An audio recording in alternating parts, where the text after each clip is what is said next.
Coming to you monthly since 2010, this is the TSG Multimedia Podcast about trains, model railroading, and historic preservation. We're sponsored this month by the TSG Train Crew on Patreon. Visit patreon.com/TSG Multimedia for more information.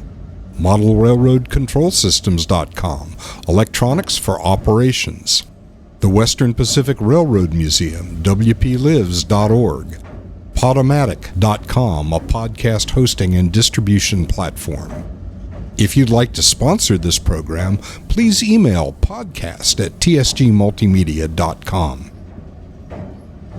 I'm John, and this program is released on the first Saturday of every month, thanks in part to our excellent sponsors, and of course, thanks to the TSG Train Crew. These are the people who have signed up to support our work on Patreon. That list grows little by little, but you can make it grow a lot faster by helping us produce the content you enjoy here on the channel. You get sneak peeks and behind-the-scenes stuff almost in real time. In any case, we have a show for you this time that includes our epic trip to Southern California, where we shot the sequel to the popular Railroad Hand Signals program. In the sequel, we covered lantern hand signals. And while we were out there, we also shot a layout tour, a bunch of shorts that are pro tips for operations, and a video about switching like a pro, where a real conductor explains how he would block and switch at the same time. In addition to that, when we got back home, we went to the annual Rail Fair event in Fremont, and I shot a program with Narrow Gauge Hall of Famer Dave Adams about fine-scale modeling. I'm here at Mike Osborne's backyard, and we've driven down to Southern California to do a layout tour video this weekend, and then this week, this is Wednesday today, and so either tomorrow night or Friday night or both nights, we're going to be filming a nighttime railroad hand signals video. That's kind of the sequel to the daytime hand signals video that we shot with Mike Jarel and Mike Osborne last year. This is Sean Smith. He was on a Talking Trains show, I think, last year. Yeah. And this is one of those times when you meet someone in person and they're exactly who you thought they were, because that's who this guy is. What would you tell people about working for the railroad since you're going to retire? Don't ever do it. That was exactly. If you have any thoughts of even applying, throw it in the trash now. Don't, no. Instead, play drums. Yes, play drums. Play music. Have fun. Enjoy life. Yeah, most definitely. Hey, dude. See, I am Mike. We're having a fireside chat with Mike Jarel, world famous retired engineer for a very famous railroad. And Mike, so you're hosting us here while we're here this week. How bad did you regret that? Well, why don't you ask me in a few days? If we make it that long. Yeah. But are you having? No, we're this is fun. Or absolutely, we're having some fun. Yeah. Already started. We're at enjoying Fireside. The fires. Mike Osborne's fireside. I think Mike's gone to bed. It seems like we haven't seen him for a few minutes. Maybe he passed out someplace. Yeah. So we're looking forward to doing that nighttime hand signals thing. What do you think about that?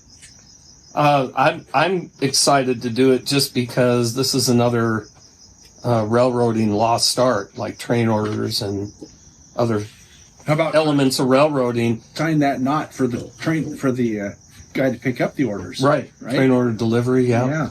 And we've been able to cover that at our depot museum with some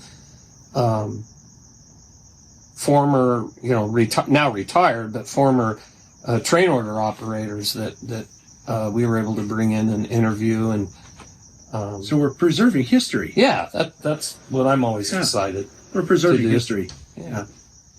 Sorry, we're still doing a fireside chat here, and this is a fireside chat that you never know who you'll run into, because now we've run into Mike Osborne, who's here to talk about what we're going to be doing here this week, which is that nighttime hand signals thing that Mike Jarel was just talking about. It's weird because you guys talk about the same stuff. Yeah. It's almost as if you had similar jobs or something. We're like two peas in a pod.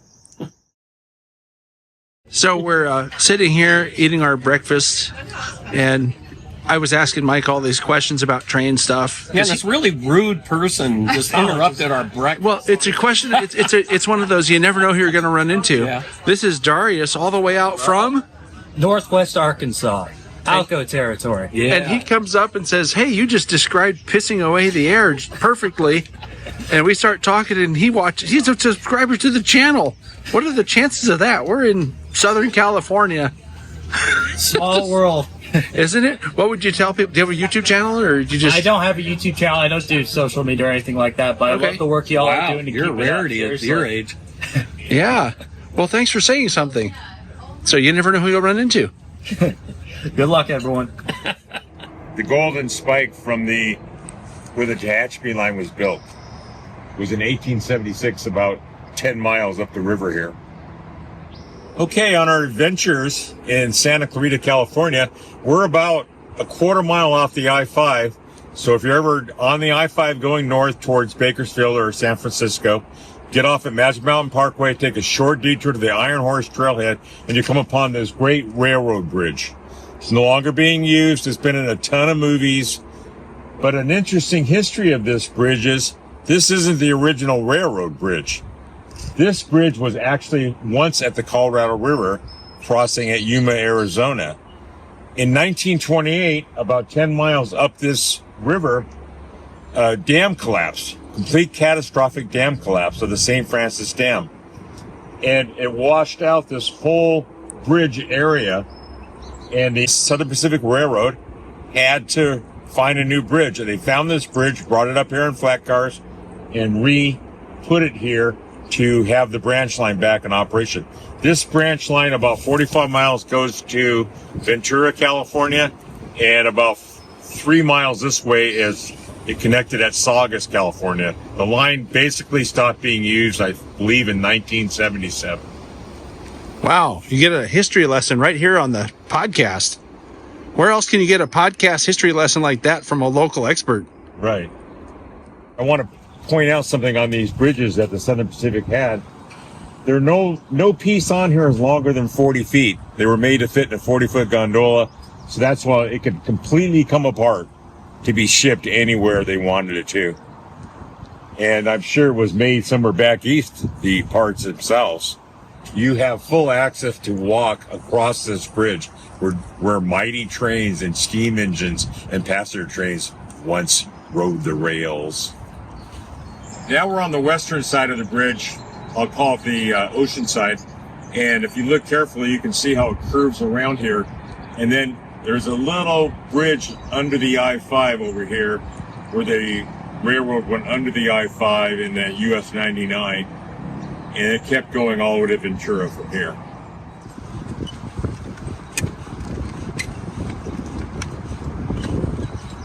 The train! Toot toot. Jeez. I feel like I'm out here with my brother's kids.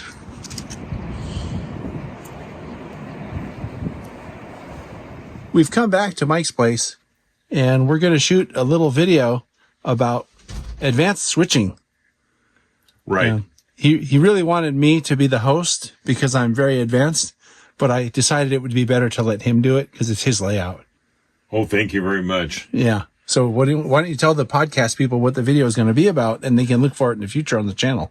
And we're going to call it Advanced Switching 201. Oh, okay. It'll be far above the normal motor railroad level, I hope. It's hard to be humble when you're so great. That's right. This is a bit later, and we finished recording the video about advanced switching. And I think it's an interesting video, actually. As someone who really enjoys that part of operations, I learned something. And the trick is in his first move, which you'll have to wait and see what that is. But we're doing something now. We're recording a bunch of little shorts that are easy sort of tips for new operators to learn what some of the terminology is that we use when we're doing ops. So that should be fun. So anyway, that's your update for now. And that's this afternoon's festivities. We are now at the Saugus Depot. This may look familiar. That's the 1629. We were here before last year when we did the hand signals for daytime. And this is something that we've had planned really since last year. We had so much fun shooting the first video. We decided to do a sequel that's going to be about hand signals at night. So we'll be shooting that here as the sun goes lower. And I hear a Metrolink train coming, so let's go take a look.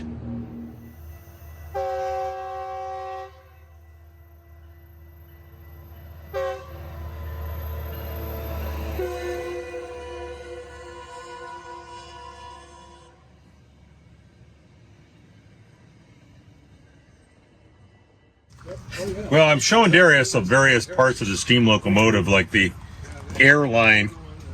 Airline? Air. Is that like Southwest Airlines? Yeah, Southwest Airlines. This is the air hose. This air hose will work on any train today. That would be the cut in the air. You turn it in line with the tube. Yeah. The tube, yeah. Did you learn a lot, Darius? I did. Better than any museum trip I've been to so far. Wow. Mike, you're professional. Yeah. We're all set up for our shoot, but we're just waiting until it gets a little darker out because they're using these lanterns and they're bright, but you wouldn't be using lanterns in this light yet, would you? You would be getting close, and you might want to have them out lit anyway, because you don't want to try to time it to where it's exactly right, and you wouldn't have access to it anymore, so you have to carry it around. I just got shot down. And the problem right now is, it's light out, so we can't do any of the things we really want to do that we could do in the dark. Oh God! Yeah, just cut it. We got enough of that. You know what? You're gonna have to edit everything you're doing. I couldn't resist that one. Oh man! Why even bother? Oh, and by the way, is it still running? This is Bill over here. Hi, Bill. Say hi to Bill. Say hi to the world.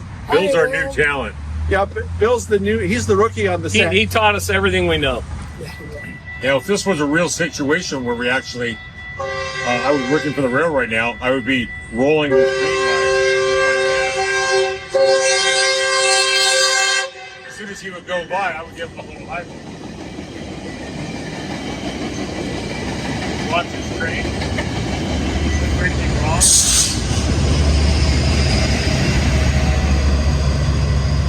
He hit. Eyeball. Everything's good. So we're over here minding our business, trying to get a video shot, and we keep having these Metrolink trains. It's almost like they belong here or something.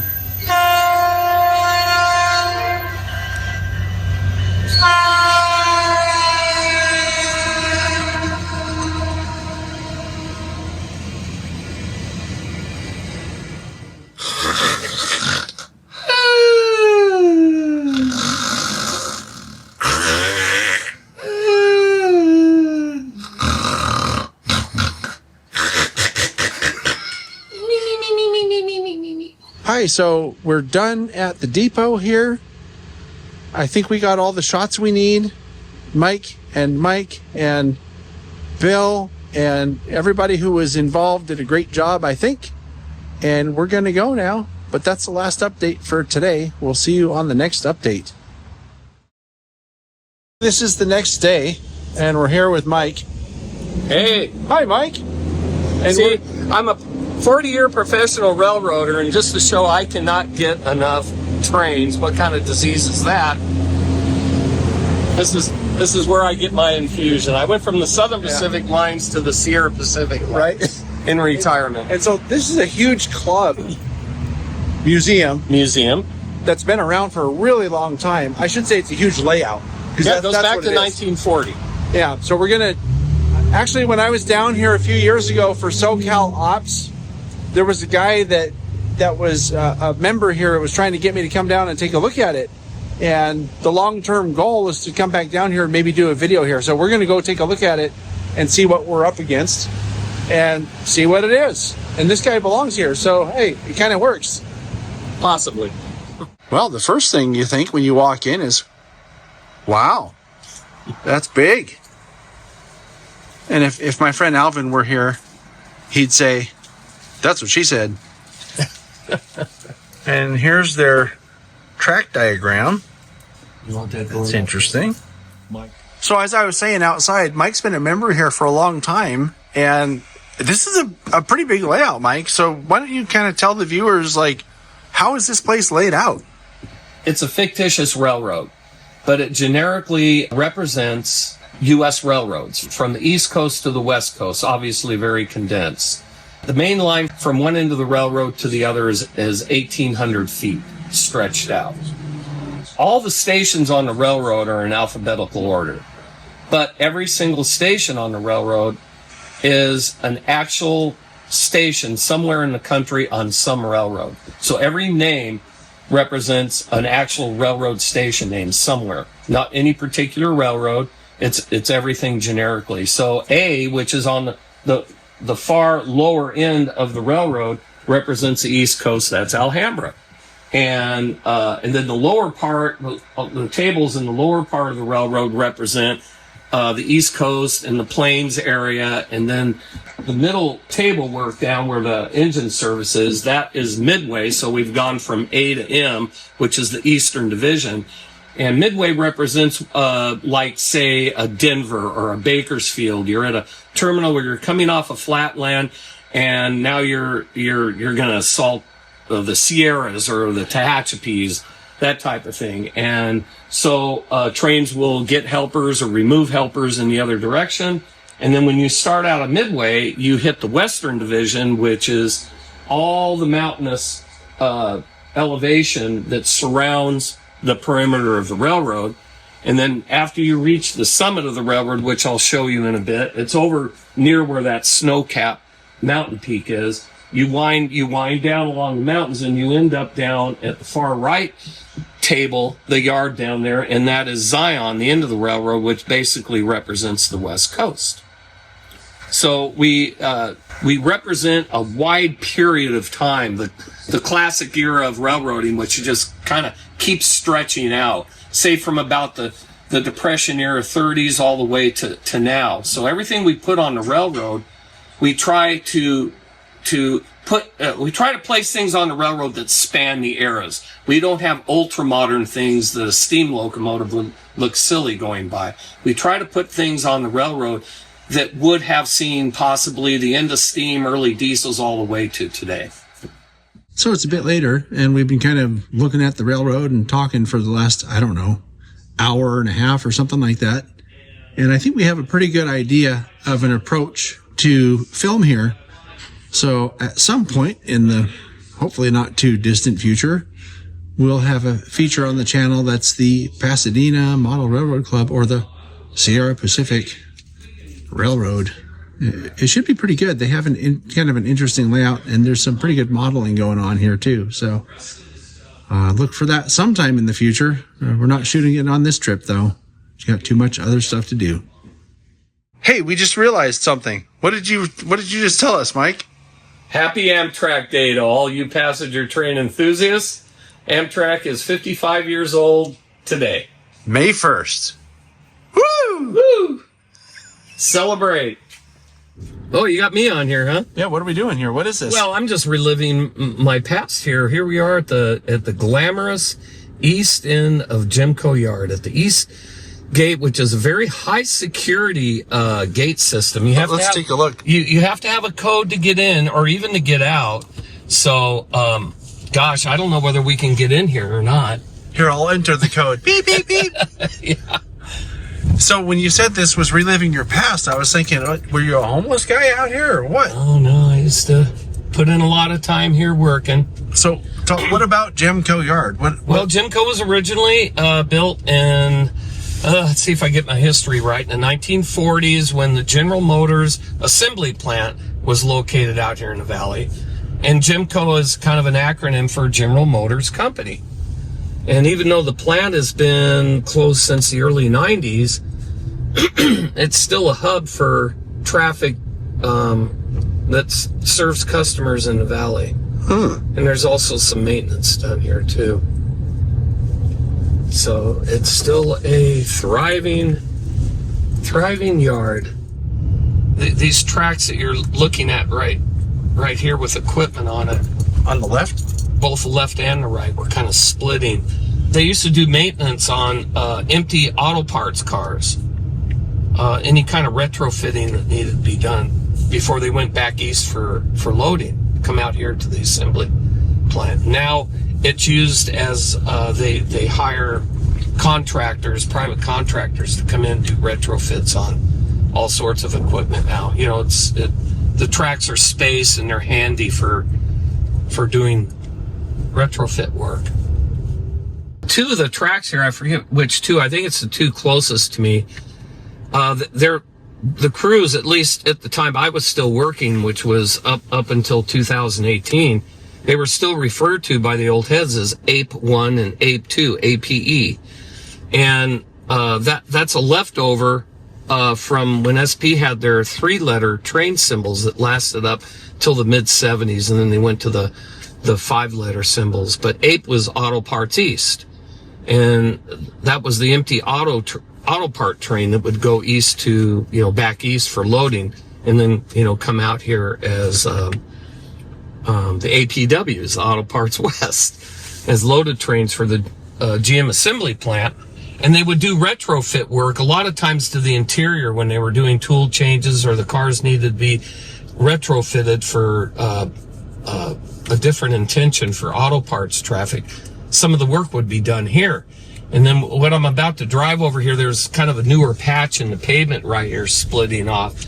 And that led to a air-operated turntable that was in where that parking lot is now.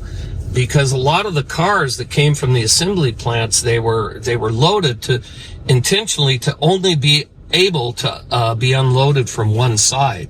And if they accidentally came out here, turned wrong, they would bring it over to the turntable and turn the car before it went into the plant to be spotted.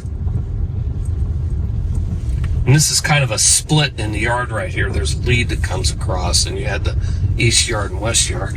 And then the building to the right is the original yard office that was built in the 40s. It was a smaller, the furthest portion was original, and then they expanded it.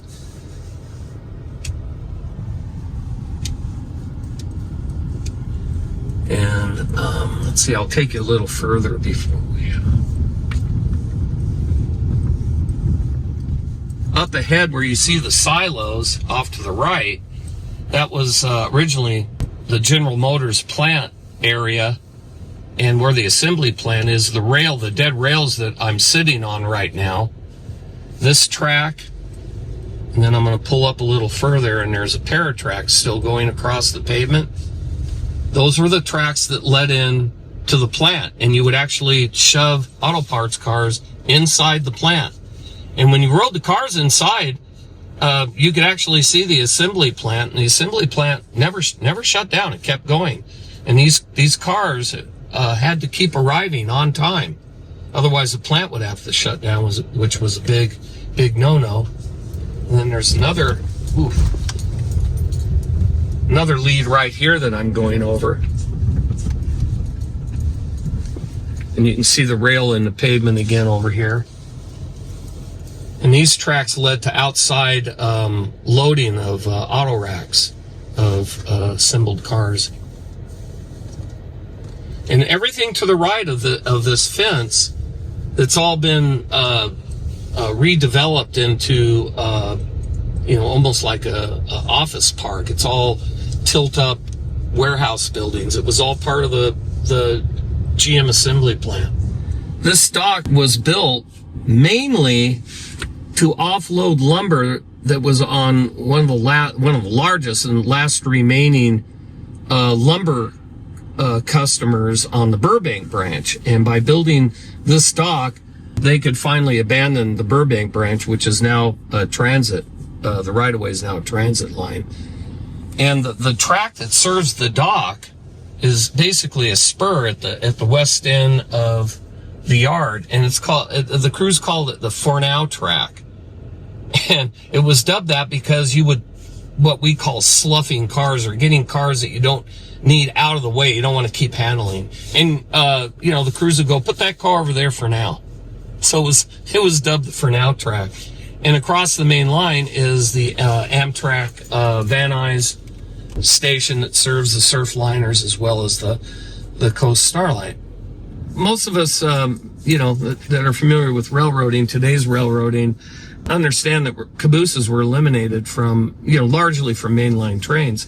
But a small amount of cabooses are maintained for locals who wouldn't have you to be able, they call them shoving platforms now, basically for a crew to be protected and somewhat stay out of the elements on long shove moves. And this former SP caboose, and it still has its number spray painted, SP 4612, has been a fixture at GEMCO Yard since cabooses were eliminated. And it got really heavily tagged. This yard doesn't have a lot of protection against people, vandals that want to come in. And so the crews were so disgusted with being, traveling around with this caboose that they went out and got the right paint, and progressively, day after day, they repainted the caboose to its actual proper paint. And then the conductor that was responsible for spearheading the project, they kept, even though taggers would come in, they would keep touching up the caboose and keep the tags off. But he retired, and now you'll see the results of him not being around to make sure the tags were painted over. Hi, this is the next day, and we're at Clark's house. This is the layout tour that we're going to shoot, and you never know who you're going to run into. Look at this guy. Hi. We can't get rid of you. No, you can't. And I've heard another great layout, and we're going to have a great layout video today. Yeah. And this is Clark. Hi, Clark. Say hi to the camera, Clark. Hi, camera. How you doing? Hey, you look familiar. Anyway, yeah, we're here at the CR&B Railroad and the connecting lines to try and run some trains. Sounds like fun. Yeah. Let's go have some fun. It's always fun. No, let's go have some fun. But we can always find something wrong with the railroad, too. Look at this foamer over here. You foaming? Thanks for ruining my video. Did I ruin your audio? We just finished filming on Clark Bauman's nice layout here in Southern California. This was the layout tour I was telling you about that we were going to shoot today. This is Clark. Hi. And Clark, what would you tell the world if you had a chance 30 seconds in an elevator about your layout? Well, we just had a spectacular train wreck. That's always fun, yeah. And it was a dispatcher's error totally. But no, we have fun on this layout. Even train wrecks are fun. So, and it was our intention to detail that caused it all and taking photographs when we should have been running trains. Just like in real life. Yeah. So I think we're tired, but as Mike says, it's a good kind of tired. So yeah, I don't have a beer in my hand. Then I'm good. That would be a good tired. Yeah. Well, maybe we'll work on that later. Yeah, but it's been fun. Enjoyed it. And if any of you people out there want to operate on my railroad, that's easy for you to say. Yeah. Email, call, yeah, whatever. Get a couple people together. Probably the easiest way to operate on Clark's layout is to go to SoCal Ops next time it happens. I think there's one happening this coming month. Well, June. Beginning of June. This is coming out in the beginning of June, so it might be too late for you to do it this year. But in a couple of years, SoCal Ops will happen again, and your layout's always open for SoCal Ops when there's no COVID. Or visitors, as long as they don't want to just run a layout at 100 miles an hour. Oh, this is not Lionel. Yeah, right. So anyway, thank you very much for having us. Oh, you're welcome. I had a fun time doing it, and it was nice to meet you. And that's the update for the podcast. You never know who you'll run into. It's this guy again. And goodbye from SoCal. And NorCal. Goodbye from NorCal, SoCal. Okay. Off to NorCal, SoCal. Hasta la vista. Baby. We were driving over here, and it's kind of a distance from your place. And I was like, why are we coming all this way? And then I noticed there's railroad tracks back here. So it had to be a foaming thing. Yeah. Can't get a railroader too far from the tracks. Yeah, but we had a really good time. It was a very productive trip, and thank you for having us over. Really appreciate it. My pleasure. It was certainly fun for me. We're going to have to find an excuse to do it again. we didn't have enough fun, though, on this trip. Just not enough laughing. Yeah, we'll come between Mike Osborne and myself. We'll come up with a list of excuses for you both to come down again. Yeah, we'll have to figure something out. We'll lure you down here. Right. So that's it for this podcast update. Hope you enjoyed it. This was our trip to Southern California. Hi, so this is May 8th, and I'm here with my buddy Eugene from the Western Pacific Railroad Museum, who has some really interesting news and updates. Eugene, it seems like we just saw you, but that was a few weeks ago now. I know, time flies. So what's happening at the Western Pacific Railroad Museum in Portola? Well, we are on the cusp of opening up our operating season at the end of the month, May 23rd. And what that means in Portola is we're not going to be starting the caboose trains on Saturdays and Sundays, but we're also opening our run a locomotive season. Oh, nice. So you can get online, you can start putting deposits down for reserving a locomotive to operate. You can also buy gift certificates for your loved ones and give them a locomotive to operate. Western Pacific SW 1500 1503 is going to be the first locomotive running, but we're working on getting a second one going for the year. Going to hopefully make a big deal when that starts up. Oh, I'm not even going to speculate. I think we'll just wait and we'll do an official announcement when it happens. Surprise. No. I think I know what it's going to be. Well, I suspect I know what it's going to be. You're probably right. It's the big boy, right? Oh, now that would be cool. That'd be awesome. Somewhere at Dickens is going like, wait a minute.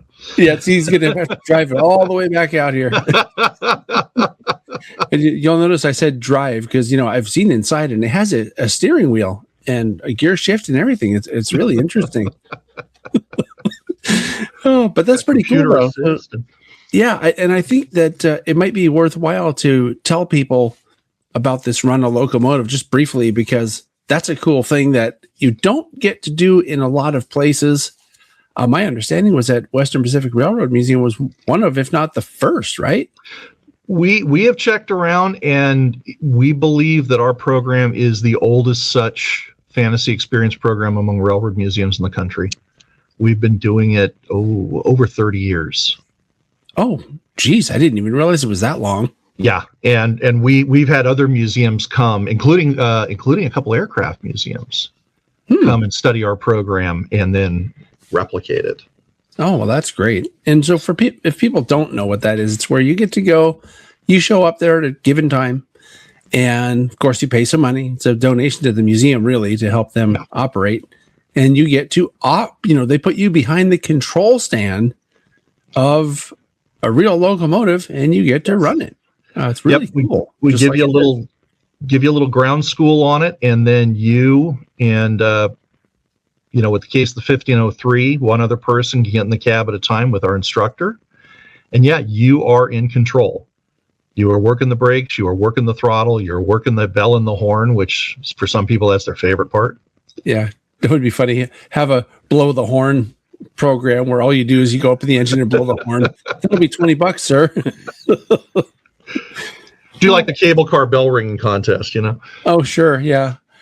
All right. Well, is there anything else going on at the Western Pacific Railroad Museum that we need to be aware of? We've got a lot of work going on some of our rolling stock and locomotives. We're always looking for more volunteers. Mm-hmm. We've got a crew working on the WP 165 right now, the steam engine, our little 060. Yeah. And little. And we were, like I said, we're going to be running our caboose train, which a lot of people are, it's been an interesting thing. A lot of people get on the cabooses and to a lot of us, we know exactly what this thing is, and they're getting on anymore and they're going, what is this thing? Oh, right. Weird car I'm getting in. Yeah. I mean, you don't really think about that, but at least younger people that are probably younger than, 30 years old. Mm-hmm. Some of them probably have never even seen a caboose. So this is an interesting car. It's not a passenger car, really. So it's a fun ride. It's different riding in the caboose than in a passenger car. Sure. Well, sir, sounds like a lot of interesting stuff. And, hopefully we'll find an excuse to get up there again sometime. I have placed for everybody's special convenience this little, I'm going to see if I can point to it here, this little QR code here at the top of the screen that actually goes to the Western Pacific Railroad Museum's website, where you can get even more information, or I think people can actually reserve their running a locomotive on there. And they can. There are links to go to that. And also you can go to, we have a dedicated page for the Run a Locomotive program, which is runalocomotive.com. Oh, perfect. Yeah. Otherwise, it's wplives.org, right? Yes. Excellent. Well, Eugene, thank you very much for joining me this morning. And hopefully we'll have a chance to talk to you soon. Awesome. Thanks a lot, John. All right. Take care. Have a good one. Hi, welcome to Dave Adams' Layout. I came here today because, well, really to see you, Dave, but there was another motive, which was a while back, and I gotta say, it must have been probably 4 or 5 years ago. Yeah. I borrowed some wheel sets from Dave because I had an epiphany talking with Dave and Bob Brown, the late Bob Brown, who used to do the Narrow Gauge and Short Line Gazette.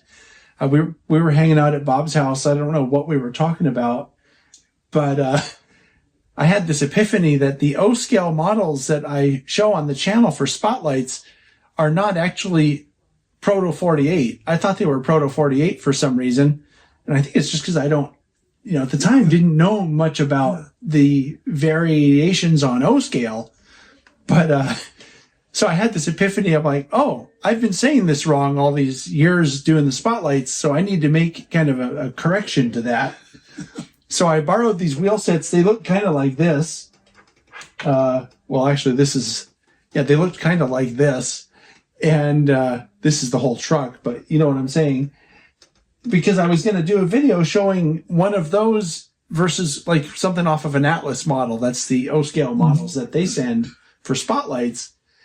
And then things happened and time went by and I didn't do the video. And then I started feeling bad about it. So a few months ago, I gave the wheel sets back to Dave. And actually, I think I borrowed some trucks and wheel sets. And I said, Dave, I meant to do this and I just haven't got around to it. And I really think that you could probably explain it better anyway, which you could. So we've been shooting a video here that's it's about more than what I was going to do. What would you say, Dave, about the video that we just shot? Well, the video, I've tried to cover a little bit of history of where did this quarter-inch AAR stuff come from. We tried to show what the differences in wheel profiles look like, a little bit about the track gauge, and show some models with the old stuff on it, and a model with the kind of origins of the fine scale stuff in the form of an ON3 refrigerator car. Right. So it's one part history of the way stuff evolved, one part model information and standards information, and because it's Dave, it's really thorough. So this is a video you'll probably want to see. I don't know what it's going to be called yet, and I haven't edited it because we just shot it. But I'm looking forward to sharing that with everybody. And I think we have a lunch date, don't we? We do. We better get to that. Yeah, I think so, John. Yeah. So we're going to leave you here. And thanks for watching, and thanks for supporting the program and the channel and everything, Dave. Really appreciate it. Darn right. Pleasure to do it. All right. I've come to the SBHRS today, and it's kind of a big day here today because they've been running an annual train contest for probably the last 3 or 4 years. I think about 4 years. I entered it when they first brought it back. I entered an N-scale long-distance Amtrak train, which actually I made a video about on this channel. But they're actually doing the judging today, and then we have a volunteer appreciation event tomorrow where they're going to announce the winners and give people their prizes and stuff. I didn't enter. I didn't have time. I don't have time really to do modeling these days with all the trips and editing and programs that I've been having to try to put together. But anyway, that's what's happening at SBHRS today, and it's pretty exciting. All these people running around with their entries, and I saw there were some judges with their little clipboards looking official. So, good stuff. We're back here at the SBHRS today at the Santa Clara Caltrain station, or Santa Clara Depot. And it turns out today is the day that they're going to award the prizes for the model railroad contest. So they're going to have a little members meeting first, and then make the awards, and then they have like a volunteers appreciation barbecue thing going on. So that's the event today. I kind of alluded to that yesterday when I was on. So here we go.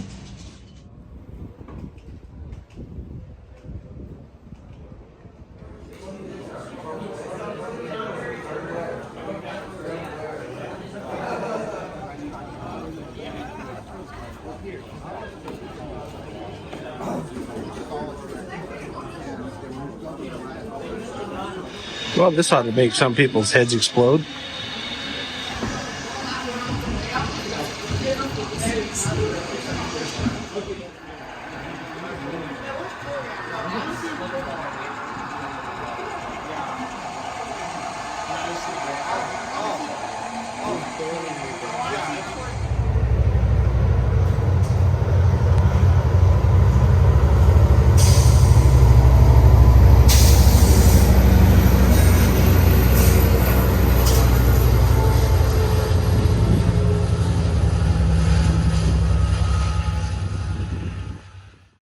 Hi, so this is the 20th of May, and Murph and I just got off the TSG Live Talking Trains show with Bernard Helen from Mini Prints, who talked about painting tips, which I actually, Murph, learned a lot from. What were your key takeaways? Actually, I was so excited to hear somebody talk about using basically the military and Warhammer paints that I use for everything else and have used for model railroad stuff, because it is so much easier. And he disclosed some really great tips that, kind of were natural from everything that I do with my miniatures. And it was really great seeing them being used for his miniatures as well, because it just brought out the details so nicely. Yeah, something that I have to say is that people need to realize that when you're painting miniatures, it doesn't matter what kind of miniatures you're painting. I think that the same techniques can apply, right? So, and this idea, so just as a spoiler, and really if you haven't seen this and you're watching this on the podcast or getting this as a behind the scenes update on Patreon, if you haven't seen Bernard's clinic or don't know about painting black first and then painting white on top of the black. Zenithal highlights. Sorry, I forgot the name of it. But if you don't know about that and you're painting miniatures for your model railroad or really for anything, you really need to learn about this technique, because once you understand, and this was my takeaway, Murph, once you understand that by painting the black first and then giving it a white sort of canvas on top of that, you're creating shadow and highlights that exist naturally, but don't scale down if you just paint solid colors on something. And it was such an epiphany for me hearing about this technique, because I've done, like Dungeons and Dragons miniatures and stuff like that, and it's really hard to get them to look good. But if you use this technique, it'll be really easy to get them to look good. So it's a lot easier, and it's not real complicated. You watch him do it, and the technique he uses. He's done with this zenithal highlighting in probably about 6 minutes. Right. And then from there, you apply colors to the various pieces, the miniature. So it makes it really nice and really great results with the tips that he provides. Yeah. What's cool about it to me is that whereas before I would have to go in with a separate step to try to add shadows in creases of clothing, for example, by doing what Bernard talks about doing, it's done automatically. And when you add your thin wash of pigment, I guess that's what I'm going to call it for lack of. He's using speed paints. Right. Or contrast paints. Yeah, he goes into explanation about all of that. But what I was going to say is that it'll cover the white as if you're painting on a canvas, but it just disappears into the black. So it's just brilliant to me. Like, wow, I would never have thought of doing that. So I'm glad we had him on, and I learned a lot. So thanks for, again, Murph, for joining me to do these, because I think you added a lot of very interesting comments as well with your experience of painting your minis. So definitely appreciate that. It was fun. All right. Great episode. Yeah. And if you missed it, folks, it's on the replay in perpetuity. So go check it out if you have a chance to do so. You will not regret having done it. Good morning from Ardenwood Historic Farm, where rail fair is starting today. This is Saturday of the weekend of Memorial Day weekend. And we got here a little bit early because there's a booth over here, or a table, I suppose, where the SBHRS is having a presence here this year. Right next to it, the yellow one, is the Pacific Locomotive Association, or Niles Canyon Railway. The Western Pacific Railroad Museum people are here, and the CCC ON30 narrow gauge guys are here. I just saw Chris Cross from the toy train operators. So there's a lot of people here to get exposed to the families that attend this event and the rail fans. They're going to have a narrow gauge train running around on the tracks. Further back, much further behind me, probably a quarter mile or so. And so it's a big event for the Bay Area, and it's one of the best events in the Bay Area that's railroad related. Happens every year.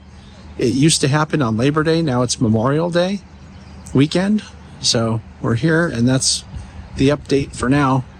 What's happening? I'm going to go around today and try to get people to talk about their various organizations. So should be fun. Hello, my name is Robin Gilstrom. I'm from the South Bay Historical Railroad Society, or SBHRS. And you hear the peacock in the background. We're out at the Ardenwood Historic Farm having a booth for this event going on today. The South Bay Historical Railroad Society is the group that has restored the Santa Clara Train Depot, and in it we have a museum of railroad artifacts and two very large N-scale and HO scale layouts that you can come see. We also have the Santa Clara interlocking tower and maintenance away buildings, along with a Oregon-Washington Railroad and Navigation business car that you can also tour and see what's going on. If you want to learn more, go to our website at sbhrs.org and find out more about what we're about and what we do.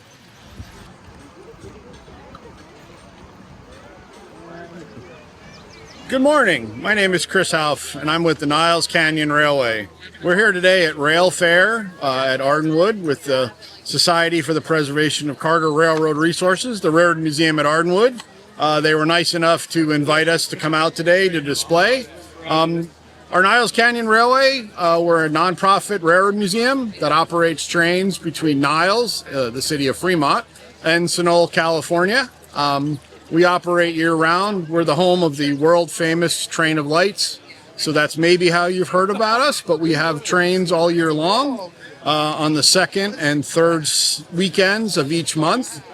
So we'll be back actually in June with some additional rides for June, not only between Sunol and Niles, but using our M200 motor car. We'll actually have additional rides going between Sunol to our current end of track at Happy Valley Bridge near Pleasanton and back. So you have two different ways to ride in June.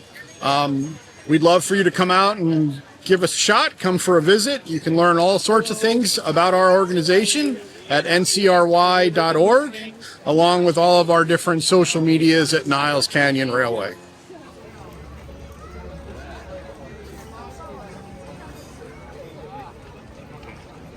Hello, I'm Greg Owens. president of the Western Pacific Railroad Museum in Portola, California. We're down here in Ardenwood at the rail fair, flying the flag for the Western Pacific Railroad Museum. We have caboose trains running for the season now, and we will be working on the big railroad day in Portola at the end of August. So between now and then, come on up and see what we have to offer.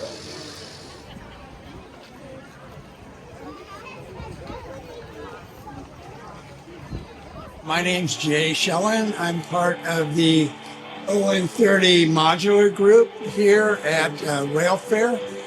We love to come to Rail Fair. We have a rather small space, but we can put together our modules and show people what ON30 railroading looks like. These modules are all owned by individual owners, and they come together to make up a layout. During the 12 years I've been a member, I don't think we've ever had the same exact layout at any meet that we've ever done. We only go to shows. We like to show the public what we've done, what our modeling looks like, and how much fun it is to model in ON30.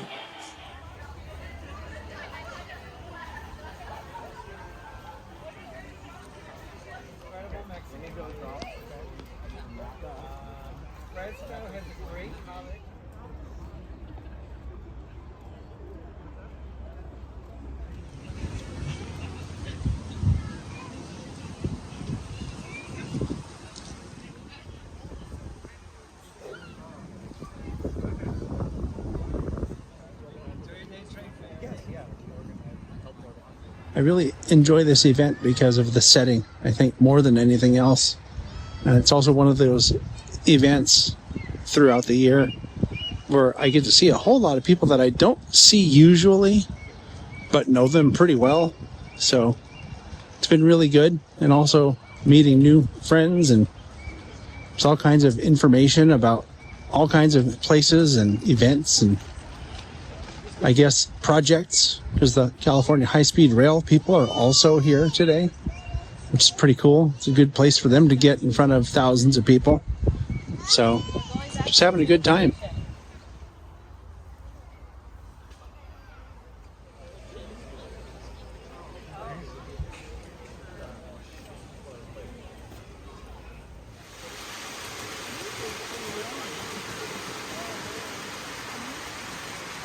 Hey, Mr. Conductor, what do you say when the train's ready to leave? All aboard! We're here with the Golden State Toy Train operators at the Ardenwood Rail Fair for 2026. This is a 3-day celebration of all kinds of rail, trains, and wonderful things that happen with trains. It's really great to see all the kids out here, the families, just enjoying themselves tremendously. We'll be here all weekend long, Memorial Day weekend, at the Ardenwood Regional Park in Fremont.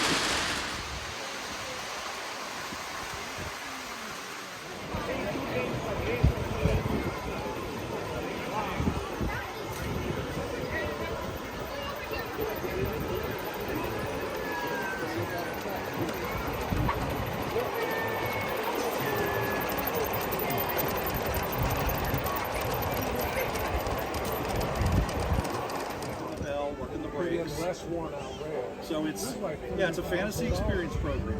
Okay. So the event's almost over, and I realized I was negligent in my duties to not get any train shots.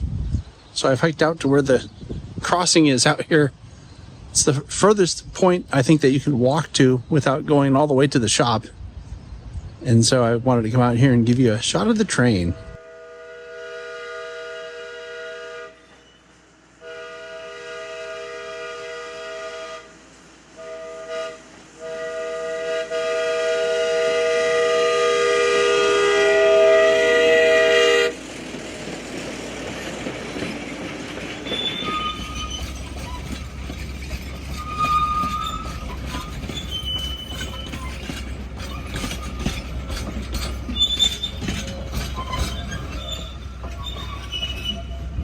My name's Nick. I'm the president here at SPCRR, the Society for the Preservation of Carter Railroad Resources. We're out here on Memorial Day weekend 2026 for our annual Rail Fair. Rail Fair is the only weekend every year we have the museum as a whole open, where we show off our historic rail cars, both fully refurbished or under restoration, and we show off some of our other active projects, in addition to our current live historical interpretation train ride. And so this is a big event for us because we have all sorts of historic artifacts on display, and we have a lot of visitors as well. So we have model trains. We have 4 different layouts this year, both live steam and electric powered, all different scales. We also have other museums who have come out. We've got Niles Canyon here. The Western Pacific Railroad Museum is also here. The South Bay Historical Society is also here. And they're all showing off artifacts that they have that they think that other people might think are interesting. So it's a big, basically it's called Rail Fair because it's a festival for celebrating trains, and specifically celebrating trains from the Northern California region. We try to tie it back to the Victorian era that this park is based around, which is around the 1880s to about 1920. And so we have stilts, we've got tabletop games as well that the Park District is working with us to host. And so all in all, it's a representation wholesale of what the railroads looked like in the Bay Area from the 1890s to about the 1920s. If you want more info, we have every year, we post the event information as quickly as we can on spcrr.org, or you can follow us on Instagram, SPCRR_museum, and the same on Facebook.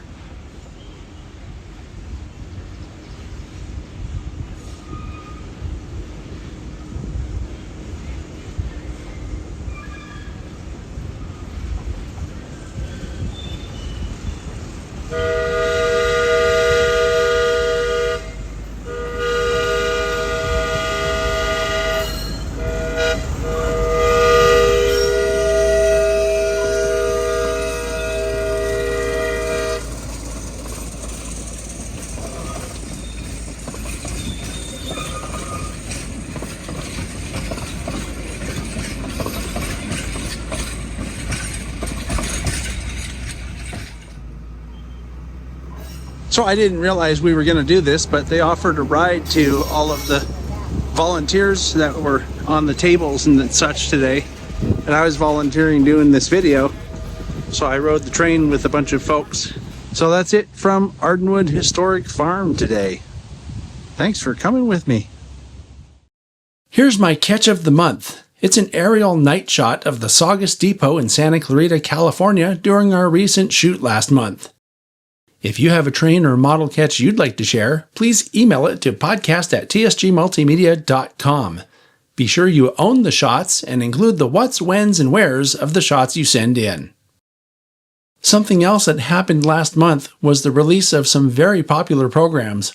One was An Evening with Ed Dickens, where the head of the Union Pacific Steam Department talked about his career and experiences for the past several decades.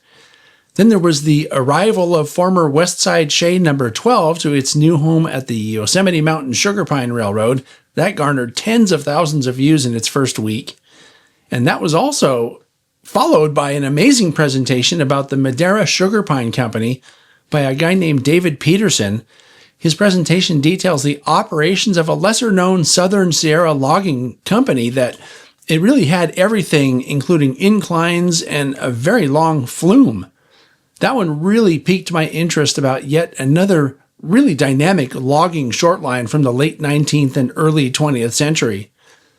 I'm pretty excited about the programs that are currently in post-production, and I thank you all for helping make it happen, especially the TSG train crew on Patreon. Thank you so much for watching and listening, and I'll see you next time.